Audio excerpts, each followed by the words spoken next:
A serious sushi bar would likely kick you out for uttering that blasphemy known as spicy tuna maki. I realize that this roll has more in common with an American tuna sandwich than it does with anything in Japanese cuisine. But it is freaking delicious, and today we're going to make it. For tempura batter, we'll need 142 grams of unbleached all-purpose flour. Since we'll need to sift the flour, I weigh it right in the sifter set over a plate. Just don't forget to tare the scale after placing the plate and sifter on it. Add 1 teaspoon of Diamond Crystal Kosher salt or half a teaspoon of table salt and 1.5 teaspoons of baking powder. Sift the dry ingredients over 354 grams of ice-cold water. Don't forget to include the flour that dropped onto the plate. And whisk to combine. Don't get carried away. Stop mixing when the batter still has lumps. They'll help give your tempura crunch and texture. I'm not normally a fan of deep frying because of the mess involved, but in this case, we only need 1 inch of oil because our pieces are so small. Heat the oil in a small pot with tall sides over medium-high heat until you get to 350 Fahrenheit. Carefully drizzle in a small amount of batter. It will get very bubbly.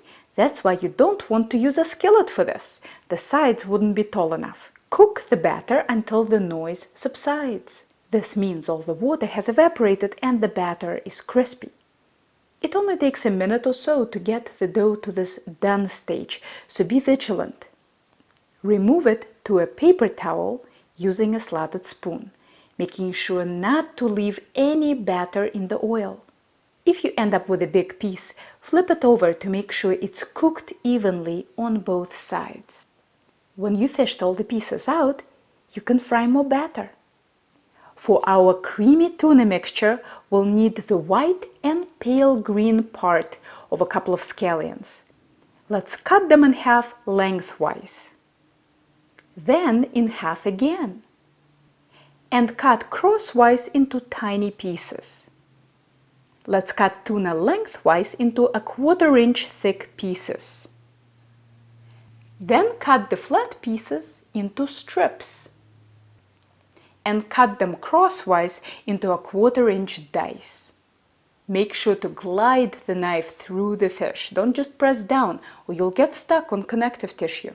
Now use the mincing motion to get the pieces even smaller. Place your guiding hand on top of the knife and go back and forth through the tuna until the pieces are very small, but still distinct. You don't want the mixture to be pasty. Repeat this process with the remaining tuna pieces and get everything into a bowl. Add a good dollop of mayo. I use Hellmann's full-fat mayo, but you can use whatever mayo tastes good to you. A squirt of sriracha hot sauce, a drizzle of soy sauce, and minced scallions. Mix it all up and adjust all the ingredients until the mixture tastes good to you. While editing this video, I realized that a drizzle of toasted sesame seed oil would also be a delicious addition. There's no right or wrong here.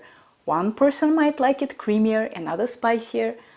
This is not something you need a recipe for, you just need your taste buds. Let's prep our nori sheets by cutting them in half. If you use a whole sheet for one roll, you'll end up with a burrito. To keep the mess off my sushi mat, I need to wrap it in plastic wrap. Make sure to leave a little overhang on all sides so that your mat can bend easily.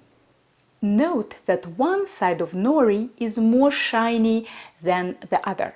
Place it on the mat close to you, shiny side down. Pick up a dollop of rice and spread it on the nori. I'll link to the rice video below this one. Make sure your hands are wet before you touch the rice, or it will stick to you mercilessly. Wearing latex gloves helps to reduce stickiness, but even with those, you want a bit of water on your hands. Before you press the rice down, try to distribute it evenly over nori. Make sure the rice reaches to the edges of nori with absolutely no border. Sprinkle the rice with toasted sesame seeds. flip the nori to the other side. Add a row of tuna, placing it on the half of nori that's closer to you. Top it with broken up tempura bits. Pick up the sushi mat and roll away from you. Unroll the mat and tuck all the fillings in with your fingers. Cover up the roll with your mat again and finish rolling it away from you. Here is what your seam should look like. Carefully place the roll on a cutting board. Wipe the blade of your knife with water. If you have a one-sided yanagiba, use it. And cut the roll in half. Put the two halves together, tuck all the fillings in, and cut them 2 more times, creating 6 pieces. Make sure to use sewing motion. If you press straight down, you'll squeeze all the fillings out of the sides. And here is our roll. I like to drizzle it with soy reduction. Alternatively, you can dunk each piece in a bit of soy sauce as you eat it. This might be bastardized sushi, but it's the best tuna sandwich you'll ever have in your life. Next week, I'll show you another version of spicy tuna that might not be as famous, but it's definitely more elegant and even tastier. So please don't forget to subscribe to Helen's Kitchen channel, and if you're ever in the Boston area, maybe I'll see you in one of my classes.